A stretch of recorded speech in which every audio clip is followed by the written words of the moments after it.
അലൈക്കും. ഉസ്താദുമാർ അവർ നമ്മുടെ മക്കളെ നേർവഴിയിലാക്കുന്നതിനുള്ള ഒരു പ്രധാന പങ്ക് വഹിക്കുന്നവരാണ്. മാതാപിതാക്കളെ പോലെ തന്നെ ആദരവും ബഹുമാനവും അർഹിക്കുന്നവരാണ് അവർ. അവരുടെ പൊരുത്തം നേടുക എന്നുള്ളത് വളരെയധികം പുണ്യമുള്ളതും ഗുരുത്തക്കേട് നേടുക എന്നുള്ളത് വളരെയധികം ഗുരുതരവുമാണ്. ഉസ്താദുമാരുടെ പൊരുത്തം നേടിയിട്ട് വലിയ മർത്തബയിലെത്തിയവരും കുരുത്തക്കേട് ലഭിച്ചിട്ട് നശിച്ചവരുമുണ്ട്. മഹാനായ ഉമർ ഖാസി ഉസ്താദിന്റെ പൊരുത്തം നേടി ഉയർന്ന മഹാനാണ്. നമ്മുടെ അനുഭവത്തിൽ തന്നെ ഒരു ഉസ്താദിന്റെ പൊരുത്തക്കേട് ഒരു ഉപ്പാന്റെ മകൾക്ക് ലഭിച്ചത്. അവരുടെ മകൾ ആത്മഹത്യ ചെയ്തിട്ടുണ്ട്.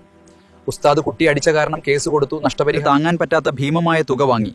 അതവർക്ക് ഗുണം ചെയ്തില്ല. മാത്രമല്ല അന്യ സംസ്ഥാനത്ത് പഠിക്കാനയച്ച മകൾ നഷ്ടപ്പെടുകയും ചെയ്തു. നോക്കാം, ഇനി നിങ്ങൾ ഈ പ്രഭാഷണം ഒന്ന് കേട്ടു നോക്കൂ. അറിവ് പഠിപ്പിക്കുന്ന ഗുരുക്കന്മാരെ ആദരിക്കാതെ അവരെ നിന്ദിച്ചാൽ എന്നെ കാണാൻ വേണ്ടി വന്നു.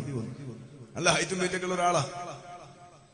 അയാൾ വളരെ ക്ഷീണം പിടിച്ചിട്ടുണ്ട്. അപ്പൊ ഞാൻ അയാളോട് ചോദിച്ചു, തമാശ രീതിയിൽ ഞാൻ അദ്ദേഹത്തെ കണ്ടപ്പോ എനിക്ക് പരിചയമുള്ള ഒരാളാണ്. അപ്പോ സലാം പറഞ്ഞു, ഉസ്താദ് റാഹത്തനെന്ന് ചോദിച്ചപ്പോ ഞാൻ ഇയാളോട് നിങ്ങളെന്താ ഒരു ദിവസം 2 നോമ്പ് എടുത്തിട്ടുണ്ടോ? നല്ല ക്ഷീണം പിടിച്ചിട്ടുണ്ടല്ലോ റമദാനില്. അപ്പൊ ഇയാള് ഇല്ലാന്ന് പറഞ്ഞു. പിന്നെ ഇയാൾക്ക് വല്ലാതെ സങ്കടം പിടിച്ച പോലെ ഇയാളെ കണ്ണെല്ലാം നിറഞ്ഞുപോയി. ഞാൻ അത്രയും കടുപ്പുള്ള ചോദ്യം ഒന്നല്ല, ഞാൻ നിസ്സാരമായ ചോദ്യം ചോദിച്ചു. അപ്പൊ ഇയാൾ വല്ലാതെ സങ്കടത്തിലായപ്പോ എന്തോ കാര്യം പറയാനാ വന്നതെന്ന് എനിക്കറിയാം. ഞാൻ ഇയാളോട് ചിന്ത വിഷയങ്ങളെന്താ വലിയ സങ്കടത്തില്. അപ്പൊ ഇയാൾ എന്നോട് പറഞ്ഞു, ഉസ്താദേ കാര്യം പറയാനുണ്ട്. അങ്ങനെ ഇയാൾ എന്നോട് പറഞ്ഞു, ഇയാള് പറയാണ് 5-8 വർഷം, കുറെ വർഷമായി ഞാൻ അബുദാബിയിലാണ്. ഇയാൾ കുറെ വർഷമായി നാട്ടില് നോമ്പിന് കൂടിയിട്ട് മക്കളുടെ ഭാര്യന്റെ കൂടെ. ഇയാൾക്ക് 2 പെൺകുട്ടി ഒരാണോ. മൂത്ത മകൻ +2 പഠിക്കുക, മറ്റു 2 ചെറിയ കുട്ടികളാ. ഇയാള് പറയാണ്,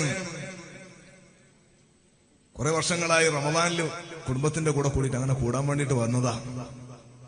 തറാവീഹിന് പള്ളിയിൽ പോയപ്പോ ഇയാളെ മകൻ തറാവീഹ് നിസ്കരിക്കാൻ പള്ളിയിലില്ല.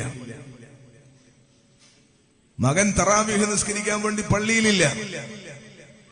ഇയാള് തീരുന്നത് വരെ തിരിഞ്ഞുമാതിയൊക്കെ നോക്കി, ഓരോ 2 റക്അത്ത് നോക്കി, ഇല്ല.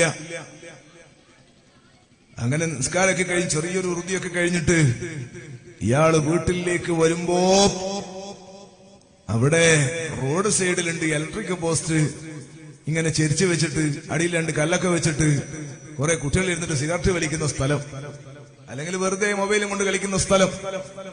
ഇയാൾ ആ സ്ഥലത്തെത്തി നോക്കുമ്പോ ഇയാളെ മകനും വേറെ കുറെ ചെറുപ്പക്കാരും കൂടി സിഗരറ്റ് വലിക്കുകയാണ്.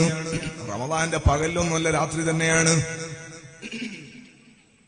അപ്പൊ അവിടെ കഞ്ചാവൊക്കെ വിൽക്കപ്പെടുന്നുണ്ട് എന്ന് പറയപ്പെടുന്ന ഒരു പ്രദേശമാണ്. പഞ്ചായത്തിന്റെ ആളുകൾ ഒരു ബൾബ് കൊണ്ടുവച്ചാൽ ഒരാഴ്ചക്കുള്ളിൽ അത് പോകുന്ന സ്ഥലമാണ്. അങ്ങനത്തെ ഏരിയ. ഈ നാട്ടിലൊന്നും അങ്ങനത്തെ കച്ചറൊന്നും ഉണ്ടാവില്ല. അള്ളാഹു നമ്മളെ കുട്ടികളൊക്കെ നന്നാക്കി തരട്ടെ. അപ്പൊ ഇയാള് പറയാണ്, എനിക്ക് ഭയങ്കര വിഷമായി പോയി, പക്ഷെ ഞാനൊന്നും പറഞ്ഞില്ല. കുറെ കൂട്ടുകാരിലൊക്കെ ഉണ്ട്, ഞാൻ കണ്ടതായിട്ട് നടിച്ചില്ല. ഞാൻ നേരെ വീട്ടിലേക്ക് വന്നു. ഏതായാലും വീട്ടിലേക്ക് വരുമല്ലോ. കുറച്ചു കഴിഞ്ഞപ്പോ പള്ളിയിൽ നിന്ന് വരുന്നത് പോലെ വീട്ടിലേക്ക് വന്നു. ഞാൻ ഭക്ഷണമൊന്നും കഴിക്കാൻ നിന്നില്ല, എനിക്കൊന്നും ഇറങ്ങിയില്ല. എന്റെ ഉമ്മയോട് ഞാൻ വിഷയം പറഞ്ഞു, എന്റെ ഭാര്യയോട്. അങ്ങനെ ഇവൻ പള്ളിയിൽ നിന്ന് വരുന്ന പോലെ വന്നപ്പോ ഞാൻ ഇവനെ പിടിച്ചിട്ട് ഞാൻ ചോദ്യം ചെയ്തു.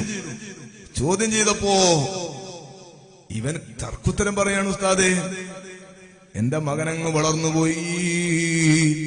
ഇവൻ തർക്കുത്തരം പറയാണ്, ചോദിച്ചതിന് നേരെ മറുപടി പറയുന്നില്ല. ഇവനിങ്ങനെ തട്ടിന് മുട്ട് പറഞ്ഞപ്പോ ഇവന്റെ പ്രവർത്തനം നേരത്തെ ഞാൻ കണ്ടതല്ലേ. ഞാൻ ഇവന് ഒറ്റടിയങ്ങ് കൊടുത്തു.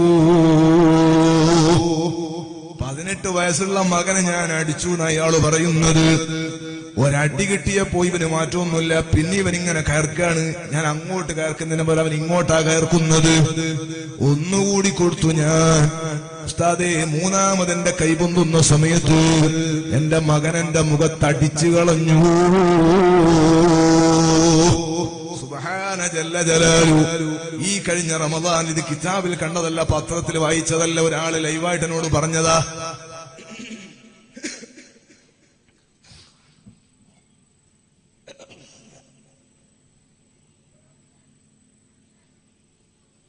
ഒരാളൊരു പാപ്പ വന്നിട്ട് പറഞ്ഞതാ, ഇയാളുടെ മകനെ അയാൾ അടിച്ചു കളഞ്ഞു. ഇയാള് പറയുന്നത്, ഈ മകന് ഒറ്റപ്പിടുത്തത്തിന് ഇവനെ താഴെയിടാനും ഒരൊറ്റടിക്ക് ഇവനെ മയ്യത്താക്കാനും എനിക്ക് കഴിയാഞ്ഞിട്ടല്ല. പക്ഷെ ഇവന്റെ കയ്യന്റെ മുഖത്തടിച്ചപ്പോ പിന്നെ എനിക്ക് കൈ അനങ്ങുന്നില്ല. പിന്നെ എന്റെ ശരീരം മുഴുവനും തളർന്നുപോയി ഉസ്താദേ. ഇവന്റെ ഉമ്മാന്റെ മുമ്പ് നിന്നാണ് ഇവൻ അടിച്ചു കളഞ്ഞത്. ഞാൻ ഇവനോട് സംസാരിക്കുന്ന ഒച്ച കേട്ടിട്ട് നേരത്തെ ഉറങ്ങിയ 2 മക്കൾ എഴുന്നേറ്റിട്ട് അവരെ മുമ്പിൽ നിന്നാണ്, അവരും അവിടെ ഹാജറാണ്, അവരെ മുമ്പിൽ നിന്നാണ്, ഇവന്റെ അനിയത്തിമാരുടെ മുമ്പിൽ നിന്നാണ് ഇവൻ എന്നെ അടിച്ചു കളഞ്ഞത്. പിന്നെ ഞാനൊന്നും ചെയ്തില്ല, പട്ടിണി കിടന്നു. ഞാൻ റമദാൻ ഒന്ന് കഴിയട്ടെ എന്ന് കരുതി 1-2 ആളുകൾ നാട്ടിങ്ങനെ മെല്ലെ മെല്ലെ ഈ വിഷയം ഇങ്ങനെ അറിയുന്നുണ്ട്. കുട്ടികളോ മറ്റോ പറഞ്ഞതാണോ എന്നറിയില്ല.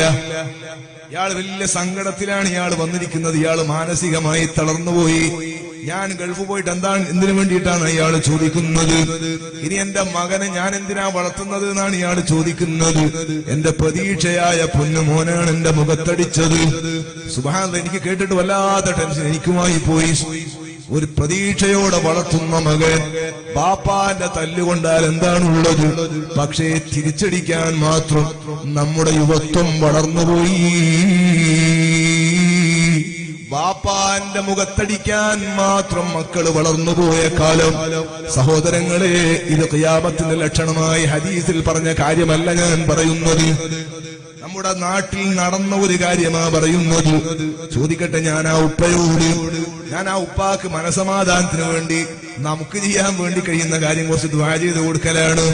എനിക്ക് പറ്റുന്ന 1-2 ദിക്റും സ്വലാത്തൊക്കെ ഞാൻ അദ്ദേഹത്തിന് പറഞ്ഞു കൊടുത്തു. മകൻ നന്നാകാനുള്ള 1-2 കാര്യങ്ങൾ ഞാൻ ഇങ്ങനെ പറഞ്ഞു കൊടുത്തിട്ട് അയാളെ പറഞ്ഞു വിട്ടു. എന്നിട്ട് ഞാൻ അദ്ദേഹത്തിന്റെ നാട്ടിലുള്ള ഖത്തീബ്, എന്റെ നാട്ടിന്റെ അടുത്തുള്ള ഒരു പ്രദേശമാണ്, ആ നാട്ടിലെ ഖത്തീബ് എനിക്ക് പരിചയമുള്ള ഒരാളാണ്. ഞാൻ അയാളെ വിളിച്ചു, ഇവരെ ഇങ്ങനെ ഇവരെ രാഷ്ട്രീയമൊക്കെ ഒന്ന് അറിയാൻ വേണ്ടിയിട്ട്. അപ്പൊ ആ നാട്ടിലൊക്കെ ഏകദേശം ആളുകൾ അറിഞ്ഞിട്ടുണ്ട് എന്നാ അയാൾ എന്നെ പറഞ്ഞത്. അതുകൊണ്ടാണ് വിളിച്ചത്. അപ്പോ ഈ ഉസ്താദ് പറയാണ്, ഞാൻ ഇയാളുടെ നിങ്ങളുടെ നാട്ടിൽ ഇങ്ങനെ സംഭവം നടന്നിട്ടുണ്ടല്ലോ, നിങ്ങൾ അറിയുന്നു, എന്താണ് നിങ്ങളുടെ അഭിപ്രായം, നിങ്ങൾ എന്താണ് ആ വിഷയത്തിൽ ചെയ്തതെന്ന് വെച്ചു. അപ്പൊ ഇയാള് പറഞ്ഞു, ഉസ്താദേ, അയാൾക്ക് അങ്ങനെ തന്നെ കിട്ടിയാ പോരാന്ന് പറയാൻ പാടില്ലാത്തോണ്ട് ഞാൻ പറയുന്നില്ല. അല്ലെങ്കിൽ ഞാൻ പറയട്ടെ എന്നല്ല എന്റെ അർത്ഥം. അയാൾക്ക് അങ്ങനെ തന്നെ വേണം എന്ന് പറയാൻ പാടില്ലാത്തതുകൊണ്ട് ഞാൻ പറയുന്നില്ല എന്ന ഈ മൊലാരെ മറുപടി, ഖത്തീബിന്റെ മറുപടി. സുബ്ഹാന ജല്ല ജലാലു.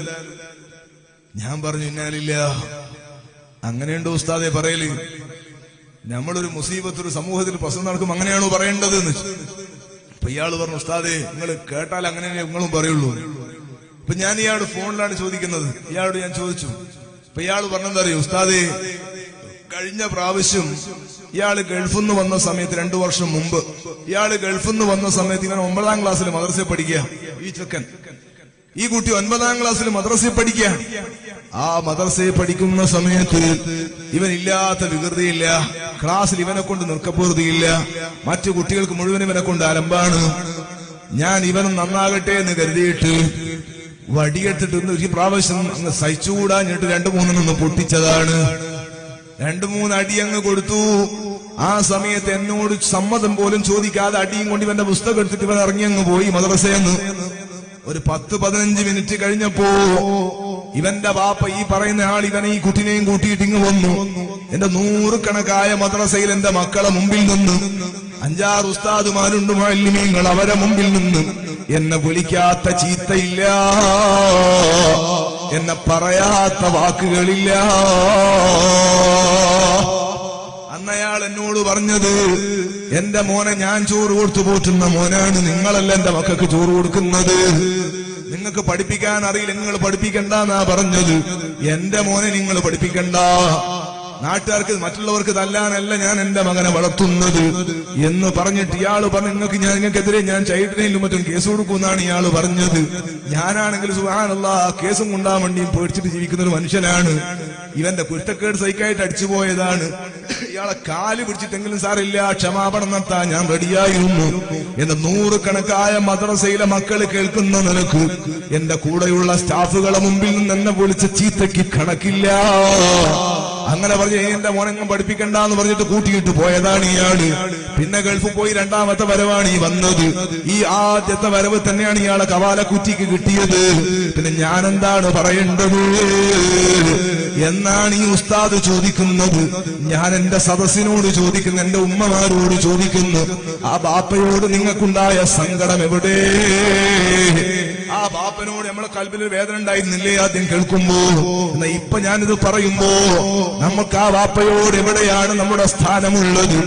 ആരാണ് ഈ കുട്ടിയുടെ കൈപൊക്കിയിട്ട് ഈ ബാപ്പന്റെ കവാല കുറ്റി കരണക്കുറ്റിക്ക് അടിപ്പിച്ചതാരാണ്? ആ ബാപ്പ തന്നെയല്ലേ?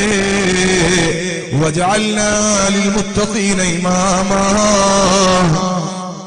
തഖ്വയുള്ള ആളുകൾക്ക് അനുകരിക്കാൻ പറ്റുന്ന നിലക്ക് ഞങ്ങളെ ഒന്ന് നന്നാക്കി തരണം അല്ലാഹ് എന്ന് ബാപ്പമാര് ദുആ ചെയ്യണമെന്ന് പരിശുദ്ധ ഖുർആനിന്റെ ഭാഷയാണ്. സഹോദരങ്ങളെ, ബാപ്പമാര് മക്കളെ ശരിയായ നിലക്ക് വളർത്തിയിട്ടില്ലെങ്കിൽ, പഠിപ്പിക്കേണ്ടതുപോലെ മക്കളെ പഠിപ്പിച്ചിട്ടില്ലെങ്കിൽ ബാപ്പയുടെ മുഖത്തടി കിട്ടുന്ന മകനുണ്ടാകും, ബാപ്പയെ ശകാരിക്കുന്ന മകനുണ്ടാകും. അതുകൊണ്ട് നല്ല മക്കൾ നമ്മുടെ കുടുംബത്തിൽ വളരാൻ അവന് ഹബീബായ സ്വല്ലല്ലാഹു അലൈഹി വസല്ലമ തങ്ങളെ അധ്യാപനം പഠിപ്പിക്കണം. നബി സ്വല്ലല്ലാഹു അലൈഹി വസല്ലമ തങ്ങളുടെ സ്വഭാവം പഠിപ്പിക്കണം. മാതാപിതാക്കളെ ബഹുമാനിക്കേണ്ടത് എങ്ങനെയാണ് അതവൻ പഠിക്കേണ്ട സമയത്ത് പഠിപ്പിക്കണം. അങ്ങനെ പഠിപ്പിക്കാനുള്ള സാഹചര്യങ്ങൾ നമ്മുടെ നാടുകളിലുണ്ട്. നമ്മുടെ രക്ഷിതാക്കളത് ഉപയോഗപ്പെടുത്തുന്നില്ല.